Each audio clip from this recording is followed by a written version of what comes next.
Viral mobil Calya pakai stiker biru mirip kendaraan listrik, polisi selidiki. Sebuah mobil Toyota Calya berwarna hitam menjadi sorotan publik setelah videonya viral di media sosial karena diduga menggunakan stiker biru khas kendaraan listrik, Electric Vehicle EV, untuk mengakali aturan ganjil genap di Jakarta. Mobil dengan plat nomor tanda kendaraan bermotor, TNKB, B1454AJ tersebut terlihat melintas di depan halte Transjakarta Tanah Abang 1, Jalan Jati Baru Raya, Tanah Abang, Jakarta Pusat. Video itu diunggah oleh akun Instagram Jakarta 24 Jam, ID pada Jumat, 16 Januari 2026. Dalam unggahannya, pemilik akun menuding penggunaan stiker biru dilakukan untuk menghindari razia ganjil genap yang berlaku di sejumlah ruas jalan ibu kota.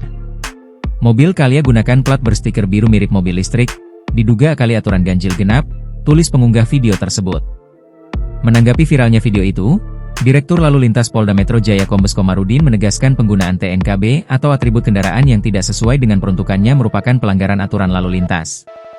Ia mengatakan, polisi akan menelusuri identitas pemilik kendaraan tersebut untuk dilakukan penindakan sesuai ketentuan yang berlaku. Setiap penggunaan TNKB yang tidak sesuai peruntukannya dapat dipastikan melanggar aturan.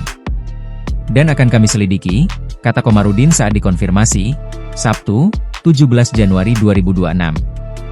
Download Tribun X sekarang, menghadirkan lokal menjadi Indonesia.